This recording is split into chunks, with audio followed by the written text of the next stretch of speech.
고객님, 죄송하지만 예약이 존재하지 않습니다.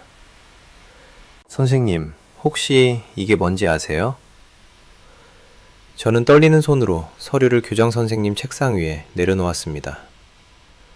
법인카드 결제 내역, 호텔 영수증, SNS 캡처 이미지, 그리고 그 모든 증거 위에 찍힌 이름 하나. 오희진. 정선희 씨, 대체 무슨... 조인숙 교장 선생님의 목소리가 떨렸습니다. 30년 교직 생활의 마무리를 앞에 둔 노교사가 상상해 본 적 없는 진실 앞에 조용히 무너지는 순간이었습니다. 선생님의 며느리 오희진 씨가 제 남편과 2년간 불륜을 저질렀습니다. 제가 반찬 팔아서 만든 회사 법인카드로 호텔 다니고 명품 사고 골프장 다녔어요. 말도 안 돼. 희진이가 그럴 리... 오늘도 갔습니다. 제 남편이랑 둘이서 강원도 골프장으로요. 저는 휴대폰을 꺼내 보여드렸습니다. 아침 7시 병수가 희진과 함께 골프백을 차에 싣는 사진. 맘카페 지인이 보내준 제보 사진이었죠. 이 순간에도 저희 회사 법인카드로 그린피 결제되고 있을 겁니다. 조인숙 선생님의 손이 서류 위에서 멈췄습니다. 파크하야트 호텔 스위트룸 예약증, 샤넬, 에르메스 명품 구매 영수증, 그리고 오늘 아침 예약된 골프장 이용권. 선생님은 평생 아이들에게 정직하라고 가르치셨죠. 근데 선생님의 며느리는 지금 다른 사람 돈으로 불륜을 즐기고 있습니다. 그날 그들은 몰랐습니다. 자신들이 골프 치는 동안 제가 무엇을 준비하고 있었는지, 그리고 그 교장실에서의 대화가 모든 판을 뒤집을 거라는 걸요. 여러분의 구독, 좋아요는 더 많은 사연을 만드는 힘이 됩니다. 안녕하세요. 저는 정선희입니다. 42살이고요. 지금은 반찬 가게를 운영하면서 수제 이유식 브랜드도 함께 하고 있습니다. 제가 오늘 들려드릴 이야기는 2024년 봄부터 시작된 일인데요. 지금 생각해도 참 기가 막히고 어이없지만 동시에 제 인생에서 가장 제대로 싸워본 시간이기도 했습니다. 2024년 4월, 그러니까 벚꽃이 한창 피던 그 봄날이었어요. 저는 새벽 4시에 일어나 작업실로 향했습니다. 10년째 지켜온 루틴이었죠. 맘카페에서 주문받은 이유식 120팩을 만들어야 했거든요. 당근, 단호박, 소고기를 손질하고 믹서에 갈고 소분해서 냉동하는 작업. 손은 차가운 물에 시렸지만 이 일이 싫었던 적은 한 번도 없었습니다. 제 손맛을 믿고 주문해주는 엄마들이 있었고 그 돈으로 저희 가족이 먹고 살았으니까요. 그날은 조금 특별했습니다. 오후 3시에 남편 병수가 차린 IT 스타트업 오픈 행사가 있었거든요. 회사 이름은 에이블테크. 3년 전부터 병수가 꿈꿔온 사업이었고 저는 그 꿈을 이루게 해주려고 제 반찬 가게 수익금과 친정에서 받은 유산 2억 3천만 원을 통째로 쏟아부었습니다. 병수는 그때 제 손을 꼭 잡으며 말했죠. 선희야, 이 회사 절반은 너 거야. 우리 같이 키우자. 저는 그 말을 믿었습니다. 오전 작업을 마치고 집으로 돌아와 샤워를 하고 옷을 골랐어요. 검은색 원피스에 베이지 재킷. 백화점에서 산 건 아니었지만 깔끔하고 단정했습니다. 거울을 보니 42년을 살아온 제 얼굴이 보였어요. 주름이 몇 개 생기긴 했지만 나쁘지 않았습니다. 저는 제 모습에 만족하며 행사장으로 향했습니다. 강남역 근처 공유 오피스 9층 에이블테크 사무실은 생각보다 넓고 깔끔했습니다. 입구에 회사 로고가 새겨진 유리문이 있었고 안쪽으로 들어서니 직원들과 투자자로 보이는 사람들이 삼삼오오 모여 있었어요. 병수는 정장을 차려입고 투자자들과 악수를 나누고 있었고 제가 들어서자 손을 들어 저를 불렀습니다. 아, 저기 제 아내 왔네요. 선희야, 이쪽으로 와봐. 저는 미소를 지으며 다가갔습니다. 병수 옆엔 50대로 보이는 남성 2명이 서 있었어요. 병수가 소개했습니다. 여기 저희 시드 투자자분들이세요. 김 대표님, 박 이사님. 안녕하세요. 백병수 대표 아내 정선희입니다. 제가 공손하게 인사하자 김 대표라는 분이 웃으며 말했습니다. 아, 부인께서도 사업하신다고 들었는데요? 네, 반찬 가게 운영하고 있고요. 수제 이유식도 만들어 판매하고 있습니다. 오, 요즘 수제 이유식 장사 잘 되죠? 좋으시겠네요. 대화는 자연스러웠습니다. 하지만 바로 그때 병수가 웃으며 끼어들었어요. 아, 뭐 집에서 애들 키우면서 소소하게 하는 거죠. 사업이라고 하기엔 좀 그렇고. 그 순간 제 미소가 살짝 굳었습니다. 하지만 저는 내색하지 않았어요. 투자자들은 그래도 대단하시네요. 같은 말을 건넸지만 이미 분위기는 바뀌어 있었습니다. 병수의 그 한마디로 저는 사업가에서 집에서 애나 보는 아줌마로 격화됐거든요. 투자자들이 자리를 옮기고 저는 병수에게 조용히 물었습니다. 왜 그렇게 말한 거예요? 내 사업도 엄연한. 선이야, 여기선 좀 조용히 해. 투자자들 앞에서 이미지 관리 좀 하자고. 병수는 제 말을 자르며 다른 곳으로 가버렸습니다. 저는 그 자리에 혼자 서서 천천히 주변을 둘러봤어요. 사무실 한쪽 벽면엔 회사 연역이 걸려 있었습니다. 2021년 설립, 2022년 시드 투자 유치, 2024년 오피스 확장. 그리고 그 아래엔 창업 멤버 사진이 있었죠. 백병수 대표, 강도윤 CFO, 오이진 디자인 팀장. 제 이름은 어디에도 없었습니다. 제가 2억 넘게 투자한 회사인데 제 이름은 한 글자도 없었어요. 순간 가슴이 철렁 내려앉는 느낌이었습니다. 하지만 저는 감정을 억눌렀습니다. 아직 확인해 볼 게 많았거든요. 행사장 한쪽에서 와인을 따르는 여직원이 보였습니다. 키가 크고 날씬한 30대 중반으로 보이는 여성이었어요. 세련된 베이지 블라우스에 검은 팬츠를 입고 있었고 목에 두른 스카프가 고급스러웠습니다. 그녀가 제게 다가오며 말을 걸었어요. 안녕하세요. 대표님 부인이시죠? 저는 디자인 팀장 오이진입니다. 아, 네. 반갑습니다. 희진은 제 손을 가볍게 잡으며 미소 지었지만 그 눈빛은 차갑게 느껴졌습니다. 그녀는 제 옷차림을 위아래로 훑어보더니 이렇게 말했어요. 오늘 오시느라 수고 많으셨어요. 그런데 다음에 회사 행사 오실 때는 조금 더 브랜딩에 맞춰주시면 좋을 것 같아요. 저희가 지금 투자 유치하는 단계라서 이미지가 중요하거든요. 브랜딩이요? 네, 뭐랄까. 너무 생활감 있는 느낌보다는 좀 더 세련되게요. 이해하시죠? 희진은 그렇게 말하고는 다른 직원들에게로 가버렸습니다. 저는 그 자리에 멍하니 서 있었어요. 생활감 있는 느낌. 그게 무슨 뜻인지 정확히 알았습니다. 반찬 냄새 풍기는 아줌마, 세련되지 못한 촌스러운 사람. 그런 의미였죠. 행사는 2시간 정도 이어졌습니다. 저는 구석에 앉아 과일을 집어 먹으며 사람들을 관찰했어요. 병수는 투자자들과 웃으며 대화하고 있었고, 희진은 능숙하게 회사 소개 자료를 나눠주며 설명하고 있었습니다. 그 모습을 보면서 저는 문득 깨달았어요. 이 회사에서 저는 투자자도 아니고 공동 창업자도 아니었습니다. 그저 CEO 아내, 그것도 좀 부끄러운 아내였던 거죠. 행사가 끝나고 집으로 돌아오는 차 안에서 병수는 한마디도 하지 않았습니다. 저도 말을 걸지 않았어요. 대신 머릿속으로 계속 생각했습니다. 내가 투자한 돈은 어디로 갔을까? 회사 지분은 누구 이름으로 돼 있을까? 왜 내 이름은 어디에도 없을까? 집에 도착해 방으로 들어가자마자 저는 서랍 깊숙한 곳에서 파일 하나를 꺼냈습니다. 3년 전 회사 설립할 때 병수가 나중에 필요할 수도 있으니까 보관해둬라며 준 서류 뭉치였어요. 저는 그걸 한 장 한 장 넘겨봤습니다. 법인 등기부등본, 주주 명부, 투자 계약서, 그리고 그 안에서 제 이름을 찾았습니다. 정선이 지분 15%, 겨우 15%였어요. 제가 투자한 돈이 전체 자본금의 80%가 넘는데 지분은 15%뿐이었습니다. 그날 밤 저는 노트를 한 권 꺼내 첫 페이지에 이렇게 적었습니다. 2024년 4월 18일 에이블테크 오픈 행사. 내 이름은 없었다. 그리고 그 아래에 작은 글씨로 덧붙였어요. 확인할 것 지분 구조, 자금 흐름, 법인카드 사용 내역.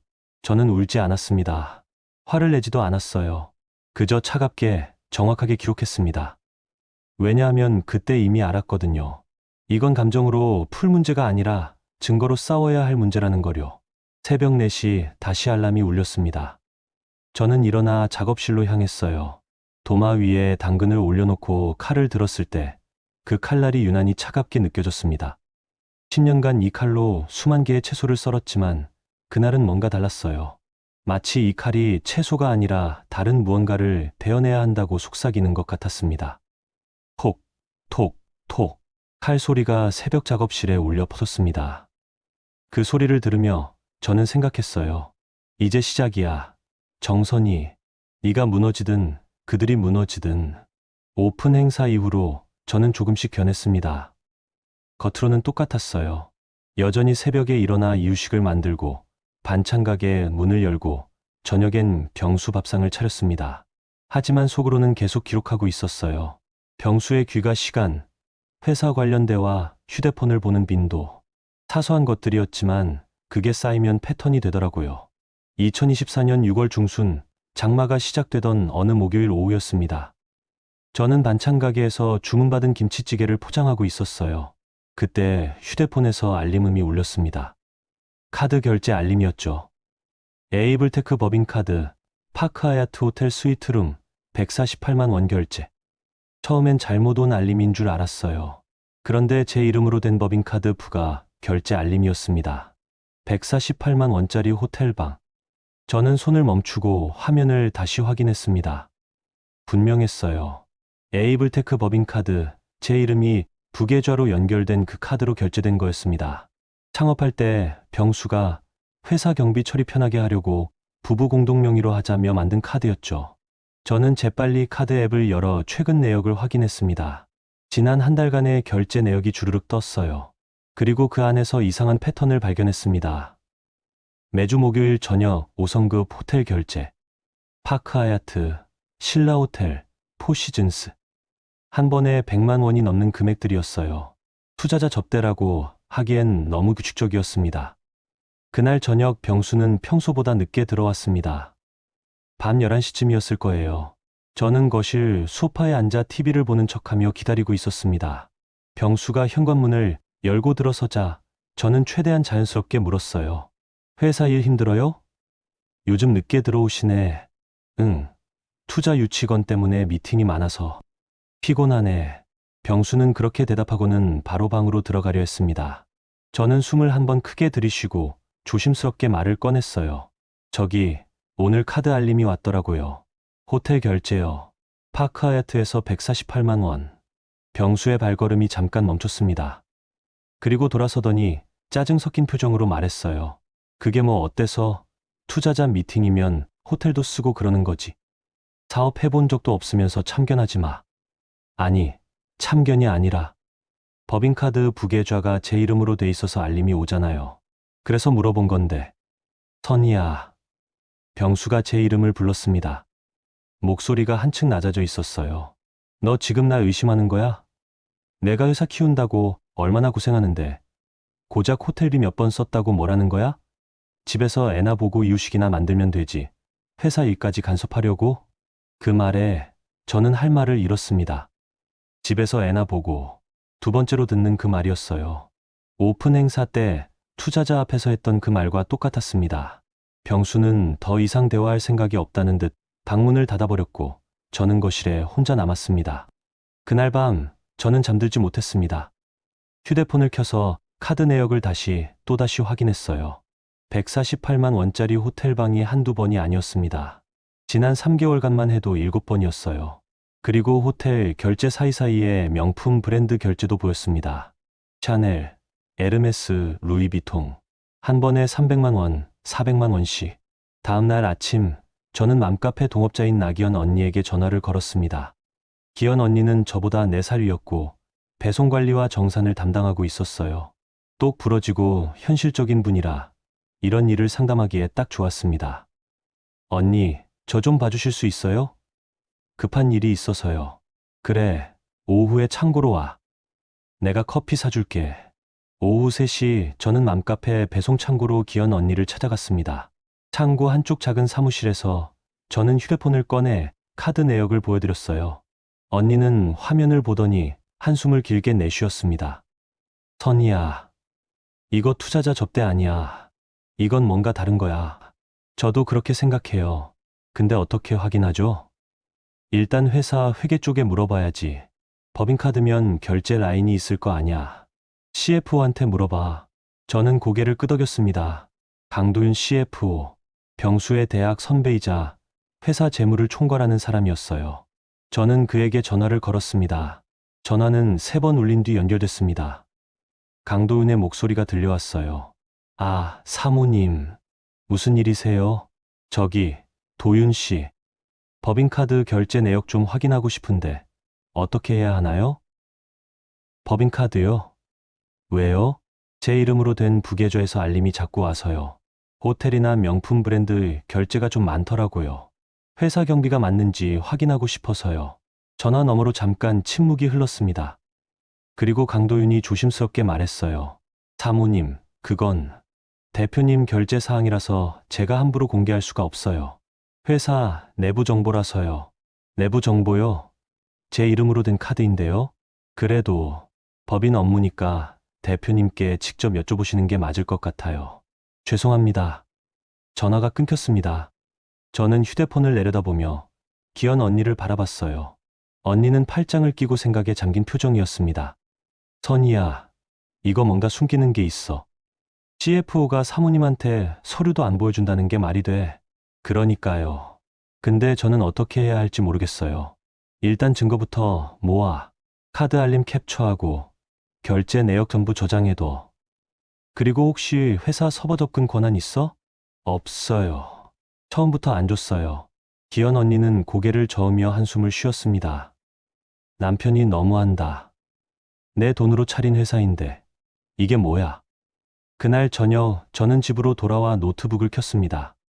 그리고 카드 결제 알림을 하나하나 스크린샷으로 저장하기 시작했어요. 날짜별로, 금액별로, 가맹점별로 정리했습니다. 엑셀 파일을 만들어서 표로 만들었고 패턴을 분석했어요. 목요일 저녁 7시 9시 사이 호텔 결제가 가장 많았고 금요일 오후엔 명품 브랜드 결제가 집중돼 있었습니다. 그리고 우연히, 정말 우연히 발견한 게 있었어요. 저는 가끔 SNS를 하는데 회사 직원들 계정을 팔로우하고 있었거든요. 그날 밤 11시쯤 희진의 인스타그램 스토리에 사진 하나가 올라왔습니다. 파크 하얏트 호텔 로비였어요. 샴페인 잔을 든 손목엔 에르메스 팔찌가 보였고 배경으로 호텔 로고가 살짝 찍혀 있었습니다. 저는 재빨리 그 스토리를 캡처했습니다. 그리고 카드 내역과 날짜를 대조했어요. 6월 13일 목요일 파크 하얏트 호텔 스위트룸 148만 원 결제. 그리고 같은 날 오후 8시 32분 희진의 스토리 업로드. 일치했습니다. 제 손이 떨렸습니다. 하지만 울지 않았어요. 대신 캡처한 이미지를 별도 폴더에 저장하고 파일명을 0613 증거일이라고 적었습니다. 그리고 노트에 적었어요. 오이진 SNS, 파크 하얏트, 에르메스 팔찌 6월 13일. 새벽 1시가 넘어서 희진의 스토리가 삭제됐습니다. 아마 누가 봤을까 봐 지운 것 같았어요. 하지만 늦었습니다. 저는 이미 다 저장해뒀거든요. 그날 밤부터 저는 매일 밤 11시가 되면 희진의 SNS를 확인하는 루틴을 만들었습니다. 그리고 카드 알림이 올 때마다 즉시 캡처하고 엑셀에 기록했어요. 패턴은 점점 명확해졌습니다. 목요일 저녁 호텔, 금요일 오후 명품, 토요일 밤 고급 레스토랑. 그리고 그때마다 희진의 SNS에는 비슷한 장소의 사진이 올라왔다가 사라졌습니다. 한 달이 지났을 무렵 저는 증거 파일이 47개나 모였다는 걸 알았습니다. 호텔 영수증, 명품 결제 내역, SNS 캡처, 카드 알림. 모두 날짜와 시간, 금액이 정확하게 일치했어요. 그리고 그 총액을 계산해 봤을 때 3개월간 사용한 금액이 1240만 원이었습니다. 제가 새벽에 반찬 만들어서 버는 돈이 한 달에 250만 원 정도였어요. 그러니까 병수와 희진은 제가 5개월간 벌 돈을 단 3개월 만에 호텔과 명품으로 날려버린 거였습니다. 저는 그 숫자를 보며 처음으로 분노를 느꼈습니다. 슬픔이 아니라 분노였어요. 제가 잠을 줄여가며 만든 이유식, 새벽 4시에 일어나 썬 채소들, 손이 시리도록 씻은 냉동팩들. 그 모든 게 누군가의 하룻밤 호텔비가 됐다는 사실이 너무나 화가 났습니다. 하지만 저는 여전히 울지 않았습니다. 대신 노트 마지막 페이지에 이렇게 적었어요. 증거 47개, 총액 1240만 원. 이건 불륜이 아니라 횡령이다. 그날 밤 저는 처음으로 변호사 상담 예약을 잡았습니다. 이혼 전문 변호사가 아니라 기업 법무와 횡령 사건을 다루는 변호사였어요. 왜냐하면 이미 알았거든요. 이건 가정의 문제가 아니라 범죄의 문제라는 거요. 2024년 9월, 가을이 시작되던 무렵이었습니다. 저는 강남역 근처 회계법인을 찾아갔어요. 30평 남짓한 사무실에 회계사 2명과 세무사 1명이 있는 작은 곳이었지만 기업 재무 분석을 전문으로 한다는 평이 좋았습니다. 예약한 시간에 맞춰 들어서자 40대 초반으로 보이는 여성 회계사가 저를 맞아주었어요. 정선희 씨 맞으시죠? 이쪽으로 앉으세요. 감사합니다. 저는 준비해온 서류 뭉치를 테이블 위에 올려놓았습니다. 회사 설립 당시 주주 명부, 법인 등기부 등본, 제 통장 이체 내역, 친정유산 입금 증명서, 그리고 지난 3개월간 모은 법인카드 결제 내역. 회계사는 서류를 한 장 한 장 넘기며 꼼꼼하게 확인했어요. 선희 씨, 이 회사 설립 자금이 총 2억 8천만 원인데 그중 선희 씨가 투자한 금액이 2억 3천만 원 맞나요? 네, 맞습니다. 제 이유식 사업 수익금 8천만 원이랑 친정에서 받은 유산 1억 5천만 원을 합쳐서 넣었어요. 그럼 지분이 82% 정도 돼야 정상인데 실제 지분은 15%로 등록돼 있네요. 이건 명백한 불공정 거래입니다. 회계사의 말에 저는 고개를 끄덕였습니다. 이미 예상했던 답이었어요. 회계사는 계속 서류를 넘기며 말을 이었습니다. 그리고 이 법인카드 내역인데요. 호텔이랑 명품 구매가 반복적으로 나오는데 이게 전부 업무용인가요? 아니요. 제가 확인한 바로는 개인적인 용도예요. 남편이랑 회사 직원이 함께 쓴 것 같습니다. 그럼 이건 업무상 배임이 될 수 있어요. 법인 자금을 사적으로 유용한 거니까요. 회계사는 노트북을 켜서 엑셀 프로그램을 열었습니다. 그리고 제가 가져온 카드 내역을 하나씩 입력하기 시작했어요. 호텔 결제, 명품 구매, 고급 레스토랑, 리무진 서비스. 숫자가 계속 쌓여갔습니다. 지난 6개월간 총 사용 금액이 3,840만 원이네요. 이 중에서 업무와 관련 없는 게 얼마나 되죠? 거의 전부요. 투자자 미팅이라고 하기엔 너무 규칙적이고 같은 호텔만 반복적으로 쓰거든요. 회계사는 한숨을 쉬며 고개를 저었습니다. 선희 씨, 이거 심각합니다. 횡령이나 배임으로 고소할 수 있는 수준이에요. 특히 법인 자금을 개인 용도로 썼다는 증거가 명확하니까요. 그 말을 듣는 순간 제 가슴이 두근거렸습니다. 무서워서가 아니라 드디어 제대로 된 방향을 찾았다는 안도감 때문이었어요. 저는 조용히 물었습니다. 이 자료를 어떻게 정리하면 좋을까요? 일단 시드머니 출처를 명확하게 증명하고 법인카드 사용 내역을 날짜별 항목별로 분류해야 해요. 그리고 가능하면 회사 내부 결제 라인도 확보하면 좋고요. 결제 라인이요? 네, 법인카드를 쓸 때 누가 승인했는지, 어떤 명목으로 처리됐는지 확인할 수 있으면 증거력이 훨씬 강해집니다. 저는 고개를 끄덕이며 회계법인을 나왔습니다. 그리고 바로 기현 언니에게 전화를 걸었어요. 언니, 회사 서버에 접근할 방법 없을까요? 결제 라인 확인하려면 내부 시스템을 봐야 할 것 같아서요. 네가 직접 들어갈 순 없고 누군가 도와줘야 할 텐데. 잠깐만, 내가 아는 사람 있어. IT 쪽 일하는 친구인데 백업 서버 복구 같은 거 전문이거든. 정말요? 응. 근데 이거 불법 아니야. 괜찮겠어? 회사 지분 15%라도 제 명의로 돼 있으니까 주주로서 열람 권한은 있을 거예요. 기현 언니는 잠시 생각하더니 알겠다며 전화를 끊었습니다. 이틀 뒤 언니에게서 연락이 왔어요. 선이야, 친구가 도와줄 수 있대.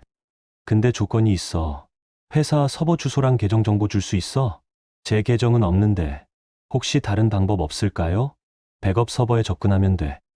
보통 회사들은 데이터 백업을 클라우드에 저장하거든. 거기 접근 권한만 있으면 삭제된 파일이나 로그도 복구할 수 있어. 저는 그날 밤 병수의 노트북을 확인했습니다. 병수가 샤워하는 동안 거실 소파에 놓인 노트북을 조심스럽게 열었어요. 비밀번호는 우리 결혼기념일이었습니다. 노트북이 켜지자 저는 재빨리 이메일함을 열었어요. 그리고 백업, 서버, 클라우드 같은 키워드로 검색했습니다. 메일 하나가 걸렸습니다. 제목은 에이블테크 클라우드 백업 설정 완료. 발신자는 IT 관리 업체였어요. 메일 본문엔 서버 주소와 관리자 계정이 적혀 있었습니다. 저는 휴대폰으로 그 내용을 사진 찍고 재빨리 노트북을 닫았습니다. 다음 날 저는 기현 언니의 친구를 만났습니다. 30대 중반의 남성이었고 카페에서 노트북을 펼쳐놓고 작업을 시작했어요. 제가 찍어온 서버 정보를 보더니 고개를 끄덕였습니다. 접근 가능합니다. 근데 시간이 좀 걸릴 거예요. 백업 파일 용량이 꽤 크거든요. 괜찮습니다. 천천히 해주세요. 1시간쯤 지났을까요? 그가 화면을 돌려 제게 보여줬습니다. 여기 법인카드 결제 로그예요. 누가 승인했는지, 어떤 명목으로 처리됐는지 다 나와 있어요. 화면엔 엑셀 파일 형태로 정리된 결제 내역이 떠 있었습니다. 날짜, 금액, 사용처, 승인자. 그리고 사용 목적란에는 이렇게 적혀 있었어요. 투자자 접대, 해외 출장, 마케팅 비용. 하지만 실제 사용처는 파크하야트, 샤넬, 에르메스였습니다. 이거 출력해 주실 수 있나요? 네, 근데 하나 더 있어요. 그가 다른 파일을 열었습니다. 사내 메신저 로그였어요. 회사 메신저 백업 파일인데 삭제된 대화도 복구됐어요. 혹시 필요하실까 해서요. 저는 화면을 자세히 들여다봤습니다. 그리고 병수와 희진의 대화 내역을 발견했어요. 날짜는 7월 25일이었습니다. 백병수 오늘 저녁 7시 파크하야트 오케이. 오희진 내 대표님 이번엔 좀 더 비싼 걸로 주문해 주세요. 백병수 알았어. 카드 내가 끊을게. 오희진 감사합니다. 저는 그 대화를 보는 순간 손이 떨렸습니다. 하지만 울지 않았어요. 대신 조용히 말했습니다. 이것도 출력해 주세요. 전부요. 그날 저는 총 247페이지 분량의 자료를 받아왔습니다. 법인카드 결제 로그, 사내 메신저 대화 내역, 클라우드에 저장된 영수증, 이미지 파일. 모든 게 날짜와 시간이 일치했고 증거로서 완벽했어요. 집으로 돌아오는 길, 저는 무거운 서류 가방을 들고 버스에 올랐습니다. 창밖으로 가을 단풍이 보였어요. 예쁜 풍경이었지만 제 마음은 차가웠습니다. 이제 확실해졌거든요. 이건 불륜이 아니라 범죄였고 저는 피해자가 아니라 고소인이 될 거였습니다. 그날 밤 저는 다시 변호사에게 전화를 걸었습니다. 변호사님, 증거 확보했습니다. 법인카드 결제 로그랑 메신저 대화 내역이요. 이거면 횡령으로 고소할 수 있을까요? 네, 충분합니다. 업무상 배임 및 횡령 혐의로 형사고소 가능해요. 일단 만나서 자세히 얘기해 봅시다. 전화를 끊고 저는 노트 마지막 페이지를 펼쳤습니다. 그리고 이렇게 적었어요. 2024년 9월 28일. 증거 확보 완료. 이제 시작이다. 그런데 바로 그 순간 휴대폰에 강도윤 CFO에게서 전화가 걸려왔습니다. 밤 11시가 넘은 시각이었어요. 저는 긴장하며 전화를 받았습니다. 여보세요? 사모님, 저 강도윤입니다. 지금 통화 가능하세요? 네, 말씀하세요. 저기, 혹시 최근에 회사 서버 접근하신 적 있으세요? 제 심장이 쿵 내려앉았습니다. 들킨 걸까요? 저는 최대한 침착하게 대답했습니다. 아니요, 제가 어떻게 접근해요. 권한도 없는데요. 그렇죠. 죄송합니다. 그냥 오늘 외부 IP에서 백업 서버 접근 로그가 떠서요. 혹시나 해서 여쭤봤어요. IT 업체에서 점검한 거 아닐까요? 그럴 수도 있겠네요. 확인해 보겠습니다. 죄송합니다. 늦은 시간에 전화가 끊겼습니다. 저는 식은땀을 닦으며 생각했어요. 들켰다. 이제 그쪽에서도 움직일 거야. 그리고 동시에 깨달았습니다. 시간이 없다는 거요. 다음 날 아침 저는 기현 언니에게 전화를 걸었습니다. 언니, 서버 접근한 거 들킨 것 같아요. 어젯밤에 CFO한테 전화 왔어요. 뭐? 그럼 빨리 증거 제출해야 하는 거 아냐? 네, 그래야 할 것 같아요. 지금 바로 변호사 사무실 갈게요. 저는 서류 가방을 챙겨 들고 집을 나섰습니다. 그리고 지하철을 타고 법무법인으로 향했어요. 창밖으로 서울의 빌딩들이 스쳐 지나갔습니다. 그 높은 빌딩들 사이 어딘가에 병수의 회사도 있었겠죠. 하지만 이제 그 회사는 제 거였습니다. 법적으로, 증거적으로, 사실적으로. 지하철 안에서 저는 조용히 중얼거렸습니다. 백병수, 이제 끝이야. 2024년 11월 초, 늦가을에 찬바람이 불기 시작했습니다. 저는 중요한 결정을 내렸어요. 오희진의 시어머니, 조인숙 교장 선생님을 만나기로요. 조 여사는 서울 강동구에 있는 여학교 교장으로 30년 넘게 교육계에 몸담아온 분이었습니다. 지역에서 존경받는 인물이었고 무엇보다 도덕성을 생명처럼 여긴다는 평이 자자했어요. 저는 학교 홈페이지에서 교장실 전화번호를 찾아 전화를 걸었습니다. 행정실 직원이 받더니 무슨 일로 교장 선생님을 찾으시나요? 라고 물었어요. 희진 씨 시어머님이시라고 들어서요. 개인적으로 상담 드릴 일이 있어서 그러는데 시간 내주실 수 있을까요? 아, 희진 씨요. 잠시만요. 잠시 후 조 여사의 목소리가 들려왔습니다. 여보세요. 조인숙입니다. 무슨 일이신가요? 안녕하세요. 교장 선생님. 저는 정선이라고 합니다. 혹시 제가 직접 찾아뵐 수 있을까요? 전화로 말씀드리기엔 조금. 희진이 관련된 일인가요? 네, 맞습니다. 전화 너머로 한숨 소리가 들렸습니다. 그리고 조 여사가 말했어요. 내일 오후 4시에 교장실로 오세요. 수업이 끝나는 시간입니다. 감사합니다, 선생님. 다음날 오후 저는 학교를 찾아갔습니다. 오래된 붉은 벽돌 건물이 인상적인 곳이었어요. 교문을 지나 본관 2층 교장실로 올라갔습니다. 문을 두드리자 들어오세요라는 목소리가 들렸어요. 교장실은 생각보다 소박했습니다. 책장 가득 교육 관련 서적이 꽂혀 있었고 벽엔 학생들이 그린 그림이 액자에 담겨 걸려 있었어요. 조 여사는 60대 초반으로 보였고 단정한 회색 경장을 입고 있었습니다. 짧게 자른 머리와 금태 안경이 지적인 인상을 주었어요. 앉으세요, 정선희 씨. 감사합니다. 저는 책상 앞 의자에 앉았습니다. 조 여사는 팔짱을 끼고 저를 바라봤어요. 표정은 차가웠습니다. 희진이 무슨 문제를 일으킨 건가요? 저는 가방에서 서류 봉투를 꺼냈습니다. 그 안엔 법인카드 결제 내역, 호텔 영수증, SNS 캡처 이미지, 그리고 사내 메신저 대화 로그가 들어 있었어요. 조 여사에게 봉투를 건네며 말했습니다. 이걸 먼저 보시면 좋겠습니다. 조 여사는 봉투를 받아 서류를 꺼냈습니다. 첫 장은 법인카드 결제 내역이었어요. 파크하얏트 호텔 148만 원, 샤넬 청담점 320만 원, 에르메스 본점 450만 원. 조 여사의 눈빛이 조금씩 변하기 시작했습니다. 이게 무슨 내용인가요? 제 남편과 희진 씨가 회사 법인카드로 호텔을 예약하고 명품을 구매한 내역입니다. 2년간 총 3,840만 원을 썼어요. 조 여사는 말없이 다음 장을 넘겼습니다. 호텔 영수증이었어요. 그리고 그 다음엔 희진의 SNS 캡처 이미지, 파크하얏트 로비에서 찍은 샴페인 사진, 에르메스 팔찌를 찬 손목, 고급 레스토랑 테이블. 조 여사의 손이 미세하게 떨렸습니다. 이건 희진이 올린 사진인가요? 네. 인스타그램 스토리에 올렸다가 삭제한 거예요. 제가 캡처해뒀습니다. 조 여사는 계속 서류를 넘겼습니다. 그리고 마지막 장, 사내 메신저 대화 로그에 도달했어요. 병수와 희진의 대화. 이번엔 좀 더 비싼 걸로 주문해주세요. 알았어. 카드 내가 끊을게.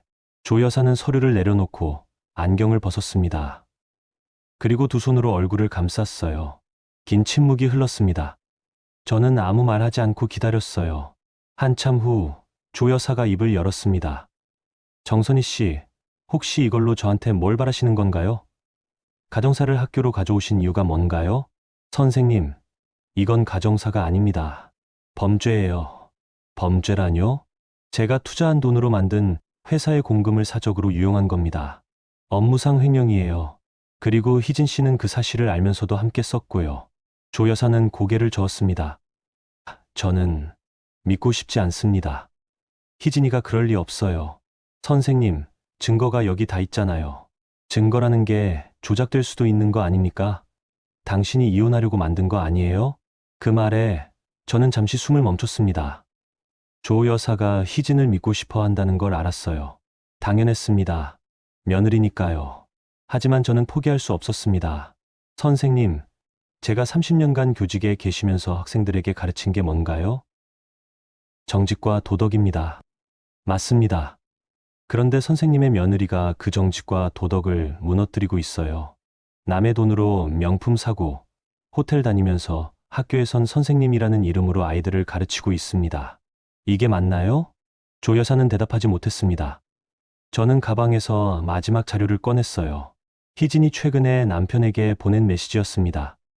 기현 언니 친구가 복구해준 카카오톡 백업 파일이었어요. 이거 한 번만 더 봐주세요. 메시지 내용은 이랬습니다. 오이진 남편 오빠, 이번 달 생활비 좀 더 줄 수 있어? 시어머니한테는 비밀로 해줘. 나 요즘 회사에서 부수입 좀 있어서 괜찮아. 남편 오이진 부수입. 무슨 일 하는데? 오이진 그냥 회사 일 좀 도와주고 받는 거야. 걱정 마. 조 여사는 그 메시지를 보더니 손을 떨며 휴대폰을 내려놓았습니다. 부수입이라뇨. 이게 무슨... 선생님, 희진 씨는 남편한테조차 진실을 말하지 않았어요. 회사 법인카드로 명품 사고 호텔 다니면서 부수입이라고 거짓말을 한 겁니다. 이게 선생님이 아는 며느리의 모습인가요? 조 여사는 침묵했습니다. 그리고 창밖을 바라봤어요. 학교 운동장에서 학생들이 농구를 하고 있었습니다. 웃음소리가 들렸어요. 조 여사는 그 학생들을 한참 바라보다가 조용히 말했습니다. 정선희 씨, 당신은 지금 저한테 뭘 원하는 겁니까? 증인이 되어주세요. 증인이요? 네. 저는 제 남편과 희진 씨를 업무상 횡령으로 고소할 겁니다. 그리고 그때 선생님의 증언이 필요해요. 희진 씨가 평소 어떤 생활을 했는지, 어디서 돈이 나왔는지 선생님이 가장 잘 아시잖아요. 조 여사는 고개를 저었습니다. 제가 어떻게 며느리를 고발합니까? 가족인데. 선생님, 가족보다 중요한 게 진실입니다. 선생님은 평생 그렇게 가르치셨잖아요. 학생들에게 정직하라고, 도덕적이어야 한다고. 근데 정작 선생님의 가족이 그걸 무너뜨리고 있으면 선생님의 30년은 무슨 의미가 있나요? 그 말에 조 여사의 눈가가 붉어졌습니다. 하지만 눈물을 흘리지는 않았어요. 대신 긴 한숨을 쉬며 말했습니다. 시간을 좀 주세요. 생각할 시간이 필요합니다. 알겠습니다. 하지만 너무 오래 기다릴 순 없어요. 다음 주까지만 기다리겠습니다. 저는 자리에서 일어났습니다. 조 여사는 여전히 창밖을 바라보고 있었어요. 저는 교장실 문을 열고 나가려다가 마지막으로 한마디 했습니다. 선생님, 학생들이 선생님을 보고 있습니다. 선생님이 어떤 선택을 하는지요. 그리고 문을 닫았습니다. 집으로 돌아오는 길, 저는 불안했습니다. 조 여사가 거절하면 어쩌지? 가족을 선택하면? 하지만 동시에 희망도 있었어요. 조 여사의 떨리는 손, 붉어진 눈과 창밖을 바라보던 그 표정. 그 안엔 분명 갈등이 있었거든요. 3일 후, 조 여사에게서 전화가 왔습니다. 정선희 씨, 저 조인숙입니다. 내일 만날 수 있을까요? 제가 할 말이 있습니다. 네, 선생님. 어디로 갈까요? 학교 근처 조용한 카페로 오세요. 위치 문자로 보내드리겠습니다. 다음 날, 저는 약속 장소로 갔습니다. 작은 카페였는데 손님이 거의 없었어요. 조 여사는 구석 자리에 앉아 있었습니다. 제가 다가가자 그녀는 천천히 고개를 들었어요. 얼굴이 많이 피곤해 보였습니다. 앉으세요. 네, 선생님. 조 여사는 커피를 한 모금 마시고 조용히 말했습니다. 정선희 씨, 저는 3일 밤을 한숨도 못 잤습니다. 계속 생각했어요. 뭐가 맞는지, 뭘 해야 하는지. 그리고 결론을 내렸습니다. 당신이 맞습니다. 제 가슴이 쿵 내려앉았습니다. 조 여사가 계속 말을 이었어요. 저는 30년간 학생들에게 정직하라고 가르쳤습니다. 거짓말하지 말고 옳은 일을 하라고. 근데 제 며느리가 그 모든 걸 무너뜨리고 있더군요. 그리고 저는 그걸 모른 척하려 했습니다. 가족이니까. 조 여사의 목소리가 떨렸습니다. 하지만 그건 비겁한 겁니다. 제가 학생들 앞에 설 자격이 없는 거예요. 그래서 결정했습니다. 당신을 돕겠습니다. 정말이신가요? 네, 제가 증인이 되겠습니다. 그리고 희진을 가문에서 내보내겠습니다. 그 말에 저는 처음으로 울컥했습니다. 눈물이 나올 것 같았지만 참았어요. 대신 조 여사의 손을 꼭 잡았습니다. 감사합니다, 선생님. 정말 감사합니다. 조 여사는 제 손을 잡으며 단호하게 말했습니다. 정선희 씨, 이제부터 우리는 함께 싸웁니다. 이건 개인 불륜이 아닙니다. 도덕의 파괴예요. 그리고 저는 그걸 바로잡겠습니다. 그날 저는 가장 강력한 동맹을 얻었습니다. 교장 조인수. 그녀는 이제 적의 가족이 아니라 제 편이었습니다. 2025년 1월, 새해가 밝았습니다. 하지만 저에게 새해는 새로운 시작이 아니라 마지막 전투의 시작이었어요. 조 여사와 첫 만남 이후 저희는 일주일에 2번씩 만나 계획을 세웠습니다. 카페에서, 때로는 학교 근처 조용한 식당에서 마주 앉아 작전을 짰죠. 선희 씨, 증거만으로는 부족합니다. 현장을 잡아야 해요. 조 여사의 말에 저는 고개를 끄덕였습니다. 현장이라뇨? 희진이와 당신 남편이 함께 있는 순간을 직접 확인해야 합니다. 법인카드 내역과 메시지만으로는 업무상 미팅이었다고 변명할 수 있거든요. 하지만 호텔방에서 둘이 있는 걸 직접 보면 변명의 여지가 없죠. 저는 잠시 생각했습니다. 현장을 잡는다는 건 위험했어요. 감정이 폭발할 수 있고 실수할 수도 있었습니다. 하지만 조 여사 말이 맞았습니다. 확실한 마무리가 필요했어요. 어떻게 하면 좋을까요? 제가 방법을 생각해뒀습니다. 조 여사는 가방에서 서류 한 장을 꺼냈어요. 학교 공문이었습니다. 다음 달 15일에 서울교육청 주최 교장 세미나가 있습니다. 장소는 여의도 콜레드 호텔이에요. 1박 2일 일정이고요. 그게 어떻게 도움이 되나요? 희진이 회사가 그 근처 아닌가요? 강남이죠? 네, 맞습니다. 그럼 희진이와 당신 남편도 비슷한 시기에 그 호텔을 예약하도록 유도하는 겁니다. 회사 워크숍이라는 명목으로요. 저는 조 여사의 의도를 이해했습니다. 같은 호텔, 같은 시간. 우연을 가장한 표현이었어요. 근데 어떻게 유도하죠? 회사 내부 사람 중에 당신 편이 있나요? 없습니다. 다들 병수 편이에요. 그럼 외부에서 유도해야겠네요. 희진이가 자주 가는 호텔이 어딘가요? 저는 카드 내역을 떠올렸습니다. 파크 하얏트요. 거기 제일 많이 가요. 좋아요. 그럼 파크 하얏트를 예약할 수 없게 만들면 됩니다. 그 시기에 만실이 되도록요. 그럼 자연스럽게 다른 호텔을 찾을 거고 콜레드 호텔이 가장 가까우니 거기로 가겠죠. 조 여사의 치밀함에 저는 감탄했습니다. 교육자였지만 전략가이기도 했어요. 제가 파크 하얏트 만실을 만들 수 있을까요? 맘카페 동업자분 있다고 하셨죠? 그분 네트워크 활용하세요. 단체 예약을 여러 개 넣으면 됩니다. 그리고 나중에 취소하면 되고요. 저는 기현 언니에게 전화를 걸었습니다. 사정을 설명하자 언니는 한숨을 쉬며 말했어요. 선이야, 너 정말 대단하다. 이제 작전까지 짜네. 언니, 도와주실 수 있죠? 당연하지. 내가 맘카페 단체 모임 예약한다고 하면 돼. 2월 15일 파크 하얏트 스위트룸 5개 예약 넣을게. 감사합니다, 언니. 계획은 착착 진행됐습니다. 1월 말 기현 언니가 파크 하얏트에 단체 예약을 넣었고 2월 15일 전후로 스위트룸이 모두 만실이 됐어요. 그리고 동시에 저는 변호사 사무실을 찾아갔습니다. 법무법인은 서초동에 있었습니다. 30대 후반으로 보이는 여성 변호사가 저를 맞아주었어요. 이름은 김혜린 변호사였습니다. 정선희 씨, 준비하신 자료 잘 봤습니다. 업무상 횡령과 배임으로 충분히 고소 가능해요. 고소장은 언제 제출하면 좋을까요? 현장 확보하고 나서 바로 제출하는 게 좋습니다. 타이밍이 중요하거든요. 증거와 현장이 동시에 제출되면 변명의 여지가 없어요. 김 변호사는 노트북을 열어 문서 하나를 보여줬습니다. 이건 고소장 초안입니다. 피고소인은 백병수, 오이진 2명이고요. 혐의는 업무상 횡령 및 배임. 증거 목록은 여기 첨부돼 있습니다. 저는 화면을 자세히 들여다봤어요.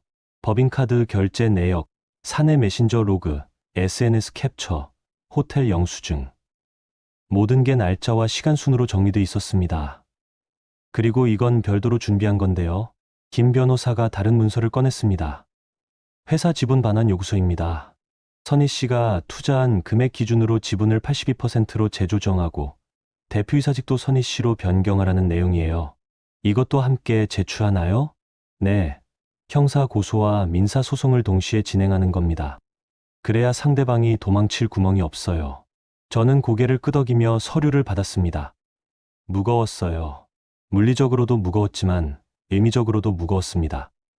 이 서류가 제출되는 순간 제 결혼 생활은 끝나는 거였으니까요. 하지만 저는 망설이지 않았습니다. 변호사님, 2월 16일에 제출하겠습니다.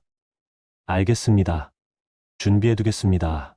법무법인을 나와 집으로 돌아오는 길, 저는 조 여사에게 문자를 보냈어요. 정선희 선생님, 준비 다 됐습니다. 2월 15일에 뵙겠습니다. 조인숙 알겠습니다. 저도 준비하겠습니다. 2월로 접어들었습니다. 날씨는 여전히 추웠지만 저는 뜨거웠어요. 가슴속에서 무언가가 끓어오르고 있었습니다. 분노도 아니고 슬픔도 아니었어요. 그냥 확신이었습니다. 이제 곧 끝날 거라는 확신. 2월 10일 회사에서 공지가 하나 올라왔습니다. 병수가 전 직원에게 보낸 이메일이었어요. 제목은 2월 워크숍 안내였습니다. 에이블테크 임직원 여러분께 2월 1516일 양일간 여의도에서 회사 워크숍을 진행합니다. 숙소는 콜레드 호텔이며 참석 필수입니다. 자세한 일정은 추후 공지하겠습니다. 대표 백병수, 제가 예상한 대로였습니다. 파크 하얏트가 만실이 되자 병수는 콜레드 호텔을 선택했어요. 저는 즉시 조 여사에게 전화를 걸었습니다. 선생님, 같은 호텔 맞습니다. 콜레드 호텔이요. 좋습니다. 그럼 15일 저녁 8시에 로비에서 만나죠. 네, 선생님. 하지만 바로 그날 저녁 예상치 못한 전화가 걸려왔습니다. 강도윤 CFO였어요. 사모님, 저 강도윤입니다. 지금 통화 가능하세요? 네, 말씀하세요. 저기, 혹시 내일 시간 되세요? 제가 사모님을 만나 뵙고 싶은데요. 무슨 일로요? 중요한 얘기가 있어서요. 회사 관련해서요. 저는 잠시 망설였습니다. 강도윤은 병수 편이었어요. 분명 회유하러 오는 거였습니다. 하지만 저는 알고 싶었어요. 그들이 뭘 준비하고 있는지. 알겠습니다. 내일 오후 2시 강남역 근처 카페로 오세요. 다음 날 저는 약속 장소로 갔습니다. 강도윤은 이미 와 있었어요. 정장을 입고 서류 가방을 옆에 두고 앉아 있었습니다. 사모님, 와주셔서 감사합니다. 무슨 일인지 얘기해 주세요. 강도윤은 커피를 한 모금 마시고 조심스럽게 말문을 열었어요. 사모님, 저도 다 압니다. 사모님이 증거 모으신 거, 변호사 상담받으신 거, 그리고 고소 준비하신 거요. 제 표정이 굳었습니다. 어떻게 알았을까요? 어떻게? 회사 규모가 작잖아요. 소문은 금방 돕니다. 그리고 솔직히 말씀드리면 저도 사모님 입장을 이해해요. 이해한다고요? 네. 대표님이 잘못했습니다. 법인카드 사적 사용은 명백한 횡령이에요. 저도 CF로서 막았어야 했는데 못 막았습니다. 죄송합니다. 강도윤은 고개를 숙였습니다. 진심처럼 보였지만 저는 믿지 않았어요. 그래서 뭘 원하시는 건가요? 강도윤은 가방에서 서류를 꺼냈습니다. 이혼 합의서입니다. 재산 분할 7,030으로 사모님께 드리고 회사 지분도 35%까지 올려드리겠습니다. 대신 형사 고소는 취하해 주세요. 35%요? 네, 솔직히 82%는 너무 과한 요구예요. 회사 키운 건 대표님 노력도 있었으니까요. 35%면 충분히 공정한 제안 아닌가요? 저는 서류를 보지도 않고 강도윤을 바라봤습니다. 도윤 씨, 제가 바보로 보이나요? 죄송합니다. 제 돈 2억 3천만 원으로 회사 만들어 놓고 지분 35% 주면 감사해야 하나요? 그리고 법인카드로 3,840만 원 횡령한 건 그냥 덮고요. 강도윤의 얼굴이 굳었습니다. 사모님, 감정적으로 접근하시면 안 됩니다. 현실적으로 생각하세요. 고소하면 언론에 나가고 회사 이미지 망가지고 결국 다 같이 망합니다. 망하든 말든 저는 상관없어요. 제가 원하는 건 정의예요. 제 돈 돌려받고 범죄자 처벌받게 하는 것. 사모님, 강도윤이 목소리를 높였습니다. 이렇게 나오시면 우리도 가만히 있지 않습니다. 사모님도 회사 자금 일부 개인적으로 쓰신 거 있잖아요. 반찬가게 재료비 법인카드로 결제하신 거 저희가 다 알고 있어요. 저는 피식 웃었습니다. 그거 120만 원이죠. 제가 이미 돌려놨어요. 작년 12월에 회사 계좌로 입금했고 영수증도 다 있습니다. 확인해 보세요.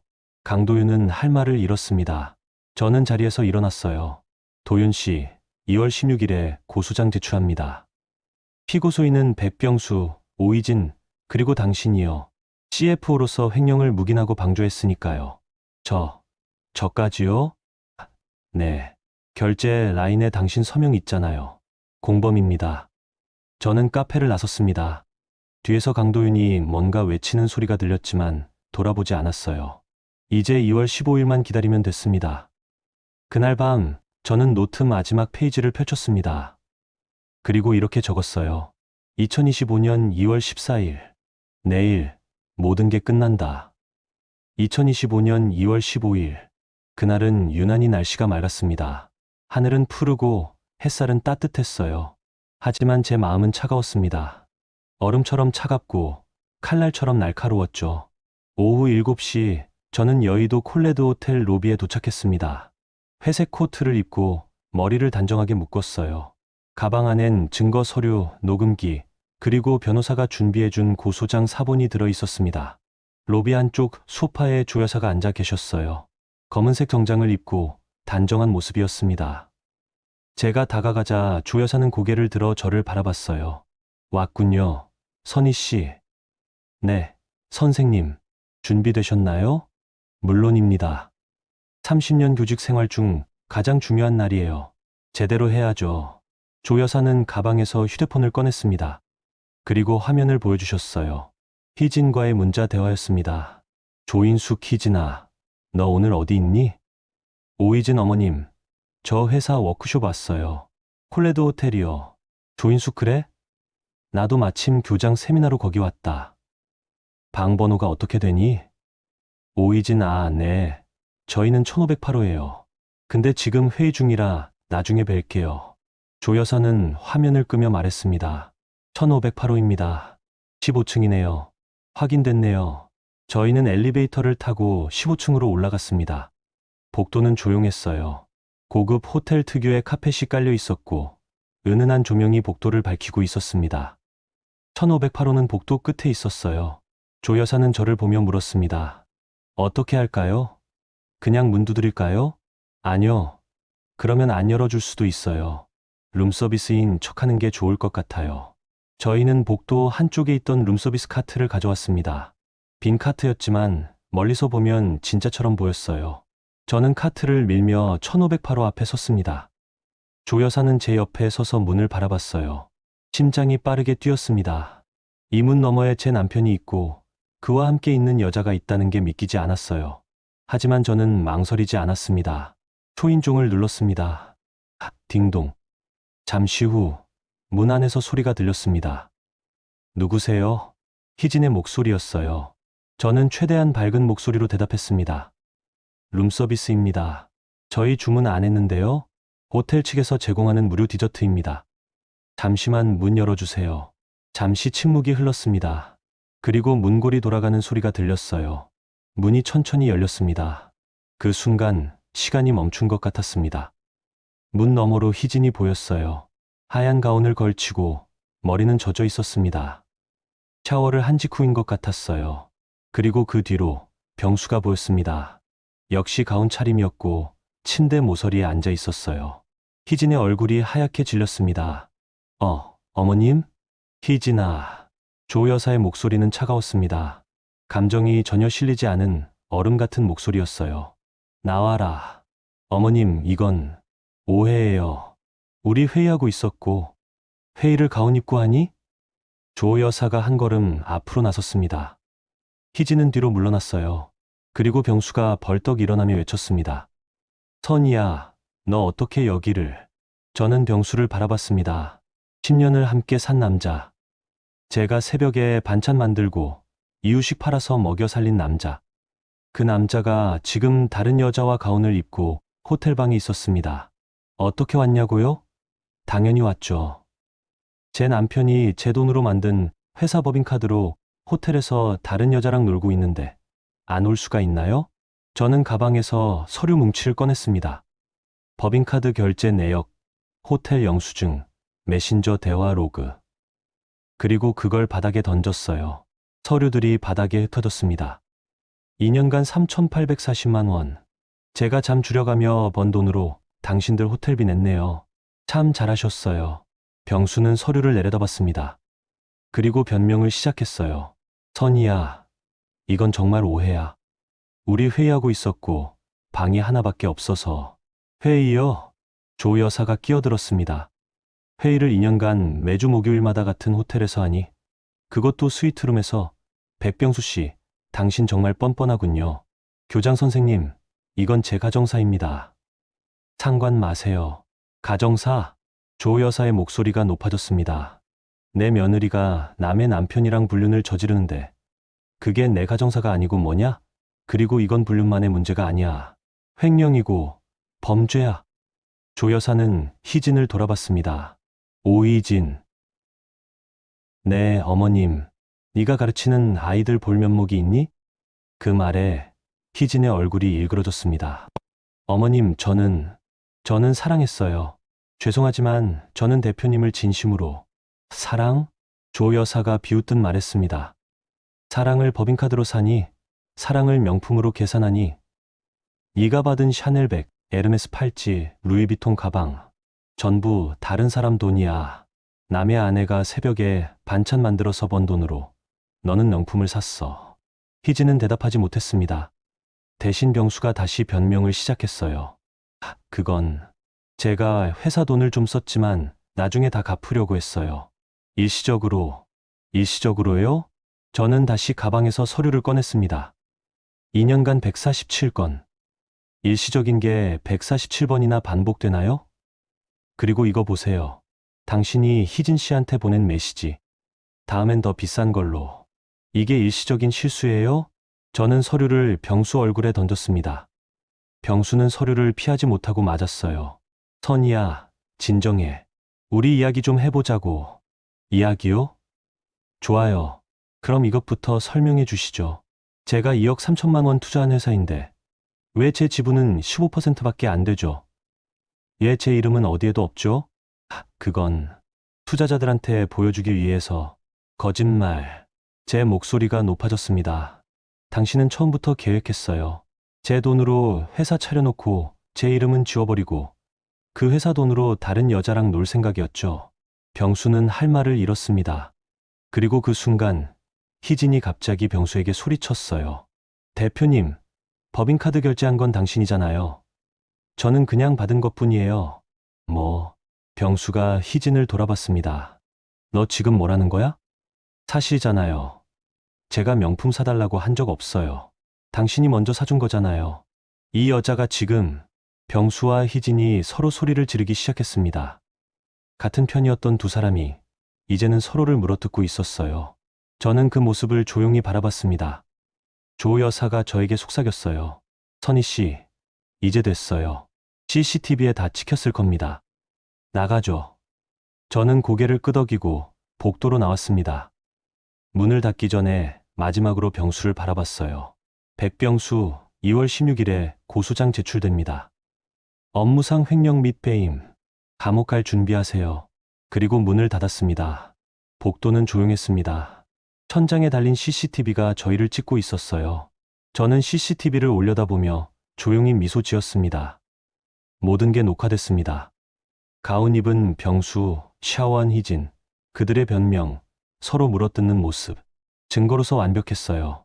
엘리베이터를 타고 내려오면서 조 여사가 제 손을 잡았습니다. 선희 씨, 수고 많으셨어요. 선생님도요. 정말 감사합니다. 이제 끝이 아니에요. 시작입니다. 내일부터 진짜 싸움이 시작될 겁니다. 알고 있어요. 준비됐습니다. 호텔 로비로 내려와 저는 김혜린 변호사에게 전화를 걸었습니다. 변호사님, 현장 확보 완료했습니다. 내일 오전에 고소장 제출하죠. 알겠습니다. 준비해두겠습니다. 전화를 끊고 저는 밖으로 나왔습니다. 2월의 찬바람이 얼굴을 스쳤어요. 차가웠지만 상쾌했습니다. 10년 만에 처음으로 제대로 숨을 쉬는 것 같았어요. 그날 밤 저는 노트 마지막 페이지를 펼쳤습니다. 그리고 이렇게 적었어요. 2025년 2월 15일. 가운 입은 그들을 봤다. 이제 법정에서 보자. 2025년 2월 16일 오전 10시. 저는 서초동 경찰서에 고소장을 제출했습니다. 김혜린 변호사가 동행했고 조 여사도 함께 가주셨어요. 고소장 접수 번호를 받는 순간 제 손이 떨렸습니다. 이제 돌이킬 수 없다는 걸 알았거든요. 고소장 제출 직후 병수에게서 전화가 50통 넘게 걸려왔습니다. 문제도 쏟아졌어요. 선이야, 제발 전화 좀 받아. 이야기 좀 하자. 미쳤어. 고소를 진짜 했어. 하지만 저는 단 한 통도 받지 않았습니다. 대신 변호사를 통해 답변을 보냈어요. 모든 연락은 법정에서 하겠습니다. 일주일 후 에이블테크 사무실에 경찰이 들이닥쳤습니다. 압수수색영장을 들고요. 법인카드 사용 내역, 회사 서버, 회계 장부. 모든 게 압수됐어요. 병수는 그날 밤 제게 또 전화를 걸었지만 역시 받지 않았습니다. 그리고 2월 말 제가 준비한 또 다른 카드가 나왔습니다. 주주총회 소집 공고였어요. 에이블테크의 주주는 총 4명이었습니다. 백병수 50%, 정선이 15%, 그리고 2명의 초기 투자자가 각각 20%, 15%. 하지만 저는 이미 두 투자자를 만나 설득했었어요. 제가 투자한 2억 3천만 원의 출처를 보여주고 병수의 횡령 증거를 제시하며 말했죠. 이 회사는 범죄자가 운영하고 있습니다. 그래도 투자를 유지하시겠습니까? 두 투자자는 고민했습니다. 하지만 결국 저에게 위임장을 넘겼어요. 횡령 스캔들이 터지면 회사 가치가 폭락할 게 뻔했고 그들은 손실을 최소화하고 싶었거든요. 3월 5일 주주총회가 열렸습니다. 장소는 강남의 작은 회의실이었어요. 저는 김혜린 변호사, 기현 언니, 그리고 조 여사와 함께 들어갔습니다. 병수는 이미 와 있었고 강도윤 CFO도 옆에 앉아 있었어요. 병수는 제 얼굴을 보자마자 벌떡 일어나며 소리쳤습니다. 선이야, 네가 어떻게 이럴 수 있어? 우리 10년을 함께 산 부부잖아. 저는 차분하게 대답했습니다. 부부라면 왜 제 돈으로 다른 여자랑 호텔 다녔어요? 그건 내가 잘못했어. 인정할게. 근데 고소까지 할 일이야? 이혼하고 재산 분할하면 되잖아. 재산 분할이요? 저는 가방에서 서류를 꺼냈습니다. 이게 보이죠? 제가 2021년에 회사에 입금한 2억 3천만 원. 그리고 회사 총자본 2억 8천만 원. 제 기여도가 82%예요. 근데 지분은 15%. 이게 재산 분할로 해결될 문제예요? 병수는 할 말을 잃었습니다. 김혜린 변호사가 나섰어요. 백병수 대표님, 오늘 주주총회 안건은 두 가지입니다. 첫째, 대표이사 해임. 둘째, 지분 재조정. 투표로 결정하겠습니다. 투표. 내가 50% 지분 가지고 있는데 무슨 투표를 해? 투표 결과를 보시죠. 김 변호사는 봉투 2개를 꺼냈습니다. 투자자 2명의 위임장이었어요. 김영호 투자자분, 박준혁 투자자분. 두 분 모두 정선희 씨에게 의결권을 위임하셨습니다. 따라서 정선희 씨의 의결권은 15%, 20%, 15%, 50%입니다. 병수의 얼굴이 하얗게 질렸습니다. 이게 무슨, 투자자들이 왜 선희한테? 왜긴요. 횡령 리스크 때문이죠. 저는 조용히 말했습니다. 당신이 법인카드로 3,840만 원을 사적으로 썼다는 게 알려지면 회사 신용도가 떨어져요. 투자자들은 그게 두려운 거예요. 그래서 저한테 의결권을 넘긴 겁니다. 병수는 고개를 저으며 중얼거렸습니다. 이럴 수가. 그리고 하나 더. 저는 다른 서류를 꺼냈습니다. 회사 설립 당시 제 이름이 빠진 이유 아세요? 당신이 일부러 뺀 거였죠. 왜냐하면 투자자들한테 내가 개인 자금으로 만든 회사라고 거짓말하고 싶었으니까요. 근데 그 거짓말이 이제 들통났어요. 병수는 대답하지 못했습니다. 그 순간 회의실 문이 열리며 누군가 들어왔어요. 강도윤 CFO였습니다. 그는 제게 다가와 봉투 하나를 건넸어요. 사모님, 이거 받으세요. 이게 뭔가요? 대표님이 저한테 보낸 이메일입니다. 법인카드 사용을 지시한 내용이에요. 그리고 제가 반대했지만 대표님이 강행한 기록도 있습니다. 병수가 벌떡 일어나며 소리쳤습니다.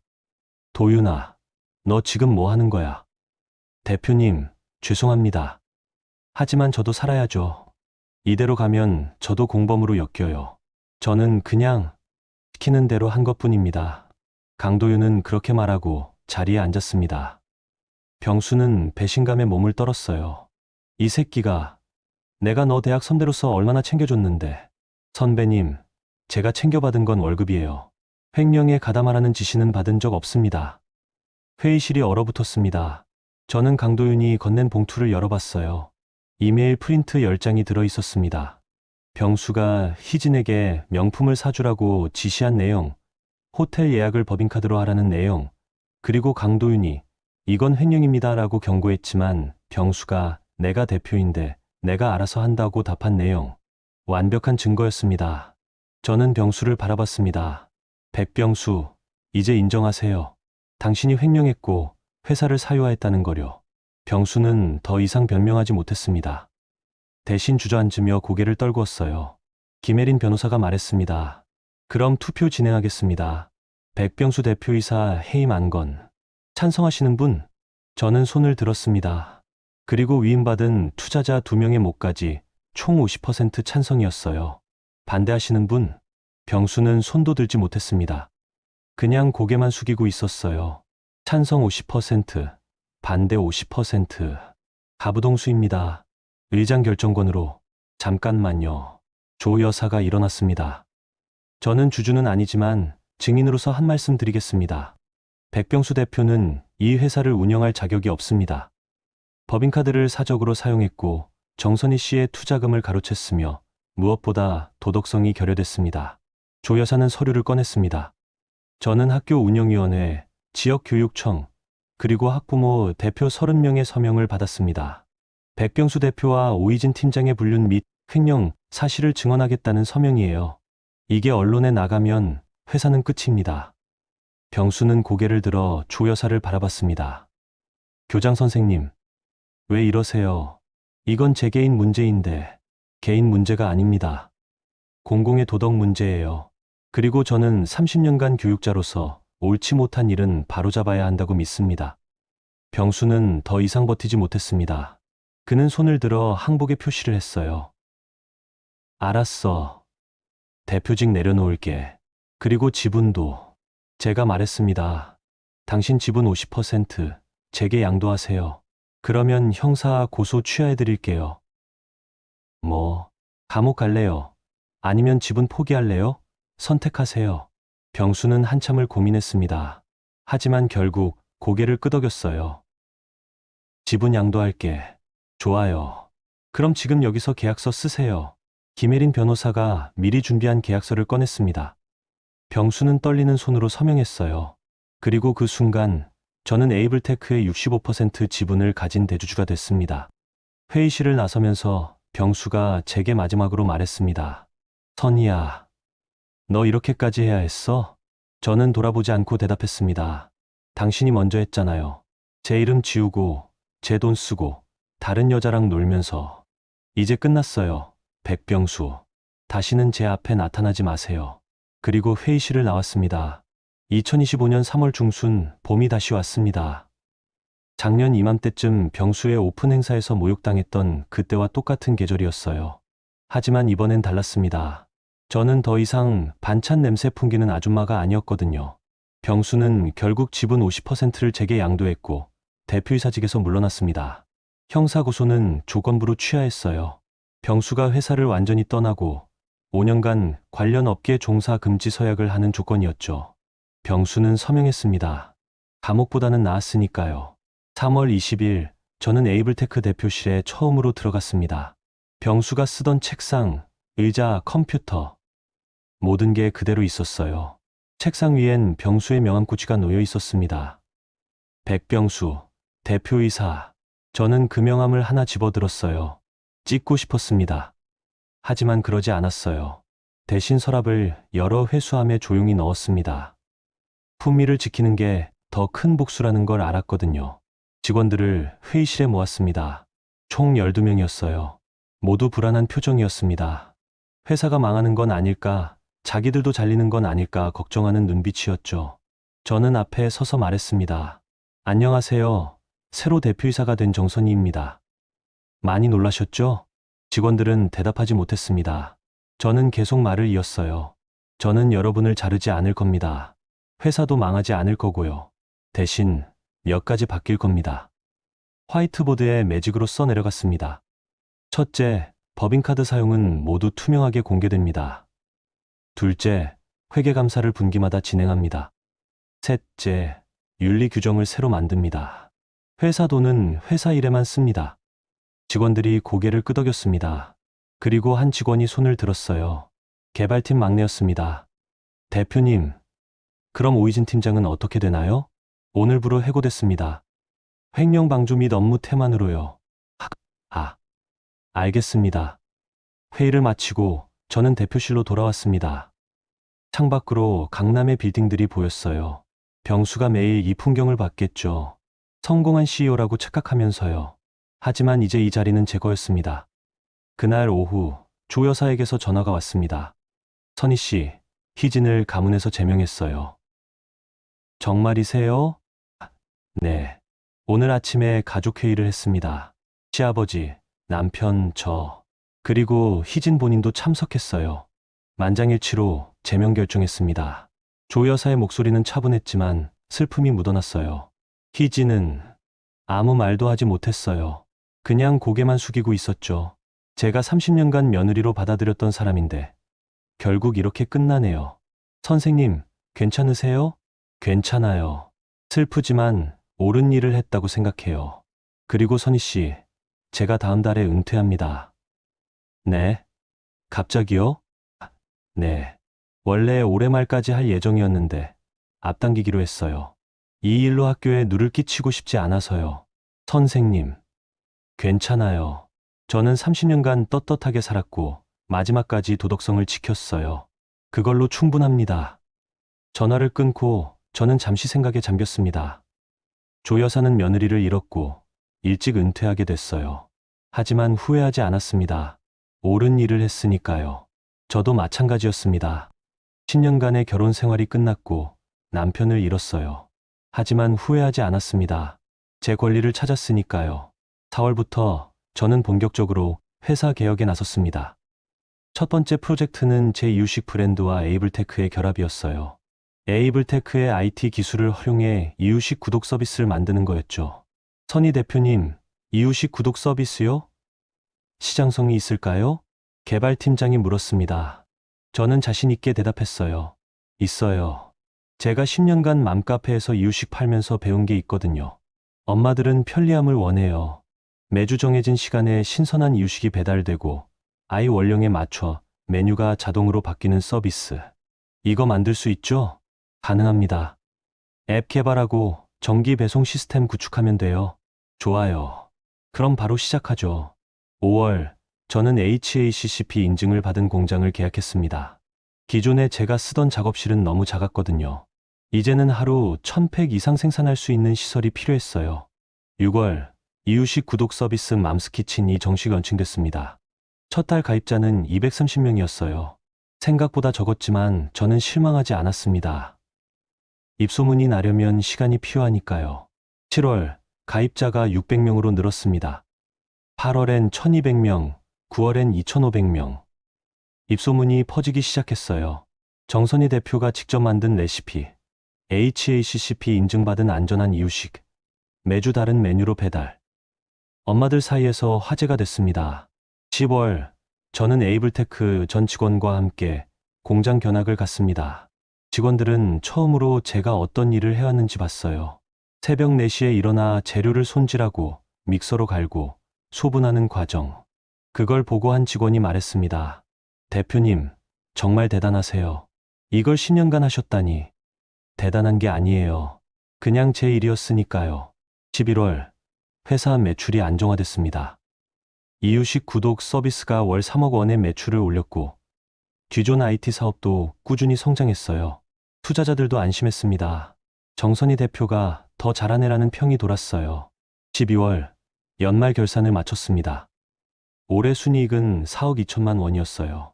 작년보다 30% 증가한 수치였습니다. 저는 직원들에게 보너스를 두둑하게 줬어요. 그리고 송년회에서 말했습니다. 올해 고생 많으셨습니다. 내년에는 더 성장하는 에이블테크가 되겠습니다. 그리고 제 개인적으로도 올해는 정말 많은 일이 있었어요. 하지만 여러분 덕분에 이겨낼 수 있었습니다. 감사합니다. 직원들이 박수를 쳤습니다. 그 박수 소리를 들으며 저는 눈시울이 뜨거워졌어요. 하지만 울지 않았습니다. 대신 미소 지었습니다.